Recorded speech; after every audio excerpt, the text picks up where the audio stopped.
بسم اللہ الرحمن الرحیم۔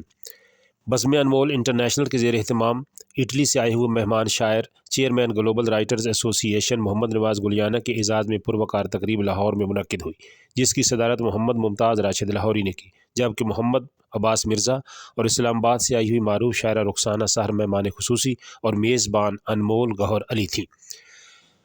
تقریب میں لاہور کے شاعروں، ادیبوں اور سماجی شخصیات نے شرکت کی۔ پہلے حصے میں محمد نواز گلیانہ کی کتاب راستے میں بکھرے پھول کی بھرپور پذیرائی کی گئی اور اسے اردو ادب میں خوشگوار اضافہ قرار دیا گیا۔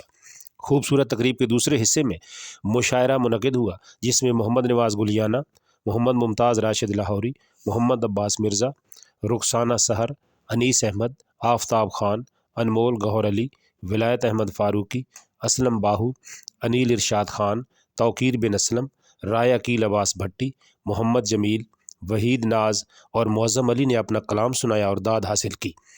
تقریب میں انجینئر وحید خواجہ، یونس چودھری، پروفیسر آسمہ اور ساجد حسین نے خصوصی طور پر شرکت کی۔ نظامت کے فرائض انیس احمد نے خوبصورتی کے ساتھ سر انجام دیے۔ آخر میں معزز مہمان محمد نواز گلیانہ نے خوبصورت تقریب سجانے پر بزم انمول انٹرنیشنل اور تمام شرکاء کی آمد کا شکریہ ادا کیا۔ پاکستان پائندہ باد۔